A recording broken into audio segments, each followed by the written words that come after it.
Hey guys, Josh here. So, I want to talk about this Canik TP9 Elite SC. So, I've had this for a couple months. Well, probably about a month now. I took it to the range. I put about 300 rounds through it, and I have carried it for a while. So, I wanted to talk to y'all and tell y'all what I thought about it. First off, I will show you because you know the ammo Nazis. You telling me the gun's loaded. We are completely empty. Nothing in the chamber. No magazines loaded. No ammo over here at all. Okay. You know what? Before I get to this, first of all, I want to talk about this holster that you get with the Canik. I guess I need to apologize to Canik because I honestly said that I wouldn't carry this holster, that I thought it would be horrible. But if I'm being completely honest, the holster is extremely comfortable. The way the belt clips are spread out far apart, like it really sucks the gun into your body for a nice concealed carry. I can't lie.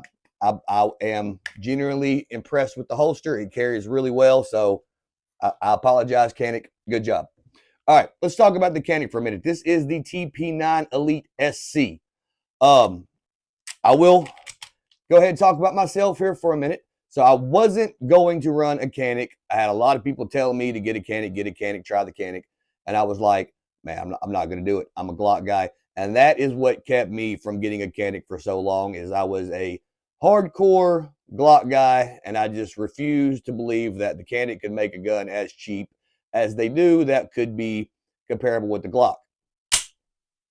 I was wrong.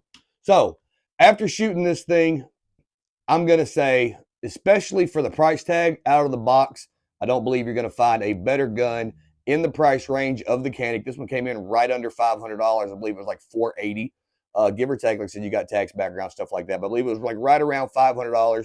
And you do get a 12-round magazine and a 15-round magazine and a holster. Whether you carry the holster or not, at least it comes with it. You also get a flush fit base plate for the 12-round mag if you don't want the pinky extension. I personally like the pinky extension. So, I mean, you get extra back straps. You get a whole thing of tools over here. I mean, for the money, this thing is extremely impressive. Okay, money aside, if the gun costs a couple $100 more, would it be worth it? In my opinion, I believe so. Out of the box, this trigger is just absolutely phenomenal, guys. Like, I can't even lie. This trigger is just completely so smooth. It's so light, so smooth. Out of the box, I'm going to say this is probably one of the best triggers that I've ever felt on a gun. Like I said, just straight out, no upgrades. And that surprised me because all of my Glocks, I've upgraded the triggers. I've got 2, 3, 4-pound triggers in my Glocks. Spent several $100s on triggers, and I was extremely impressed with the trigger that Canik put in this gun. So we are going to talk about pros and cons. Pros, obviously, got an amazing trigger. I do love the sights. It does have that blacked out rear sight that's serrated to keep the glare off of it with just a single dot front sight. I personally love that setup. If you don't like that setup, it is optics cut. So I mean, you can run optic on here. That's a good deal. This one, I only just got this one because I thought that pattern was cool. I don't know how well y'all can see that, but I just thought that pattern was super cool on there. But other than that, I mean, it feels amazing in the hand, and it shoots amazing. So this gun doesn't shoot like a little gun. With that being said, it is a subcompact. It's not the smallest subcompact on the market. I mean, I would have called it a compact. I probably wouldn't have called it a subcompact, but that's just me. It's not the smallest gun on the market. However, it does carry like a small gun. I know that doesn't really make a whole lot of sense, but it carries like a small gun. But honestly, it shoots like a big gun. I mean, like I said, I'm extremely impressed with this gun. Like, I don't know if I'm going to keep this gun, but if I don't, it's not because I don't love it, because I do absolutely love it. It's just I've got a lot of other high-end guns, but I mean, this is an amazing gun. Let's talk about cons. I can't speak for this personally. I've heard the customer support is not great with Canik. Like I said, with that's not coming from me. That's just what I've heard from other people that have called Canik, had issues and called in.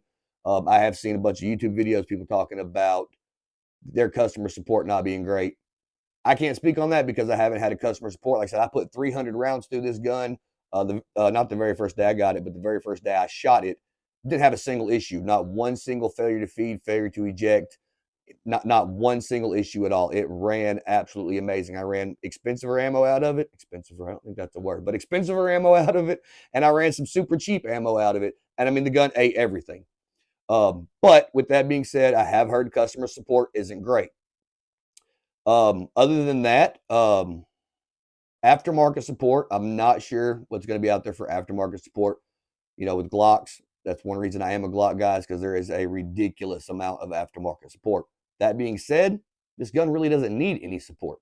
Trigger's amazing, feels amazing, shoots amazing, sights are nice, optic cut, the texturing on the gun itself, all around, is amazing.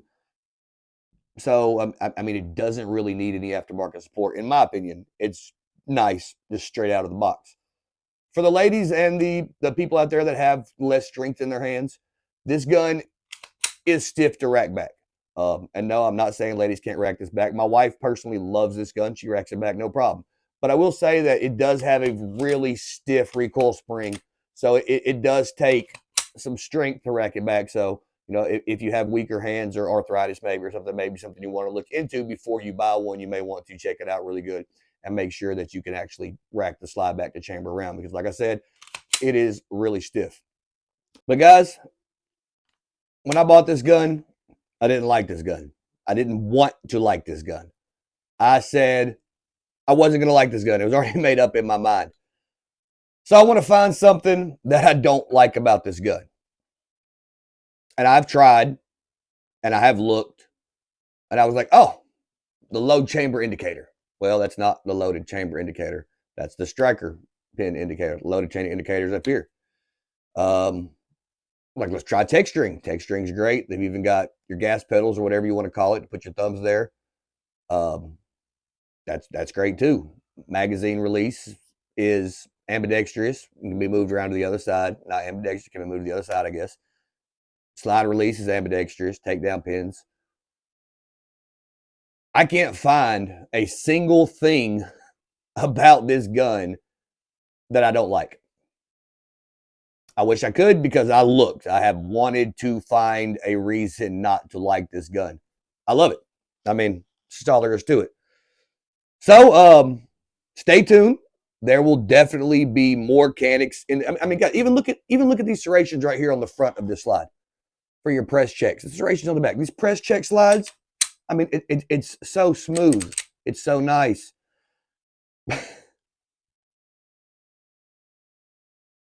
I love it. That's all there is to it. I have nothing bad to say about this gun. So, with that being said, if there's something about this gun that you don't like, something about it that is broken on you, an issue you had with the gun, an issue you had with customer support, put it in the comments and give me a reason not to like this gun. Because I love this gun. And I don't want to love this gun. So I'm going to shoot over now to the range footage that I did. I do have very first rounds out of this gun, very first 2 mags that I put on there. We shot about 300 rounds that day. The gun worked perfectly, no issues, but enough of me talking. We're going to get over there and we're going to do some shooting. Before anybody says anything about me flagging somebody at the next range, for one, it is completely empty. And for two, there is nobody else down here today. It is just me. This is going to be the very first rounds out of the Canik TP9 Elite SC. The very first rounds out of the Canik.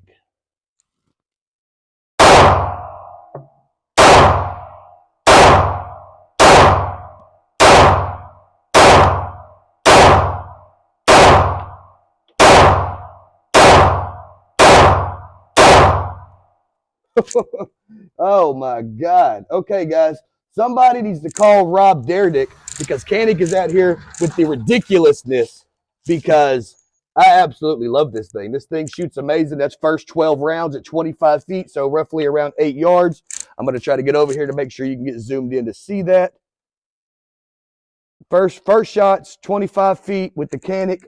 Guys, this thing shoots like a dream. I don't have enough good things to say about it. That was probably one of the best triggers straight out of the box that I've ever felt in my life. We're going to throw it back out 25 feet again. And we're going to load the other mag in. I think that was a 12-round mag. I do believe this one is a 15-round mag. It is a 15-round magazine. So we're going to throw this back out to 25 feet. And we're going to run it again, guys. Like I said, and this is some cheap ammo that I'm using here. I will be running a few different kinds today. But, oh my God, guys. All right, we'll go to the target right to the right of the one we were shooting.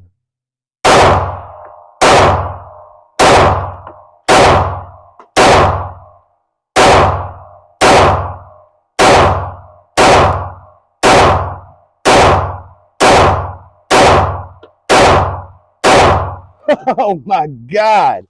Guys, okay. I am a believer in the Canik.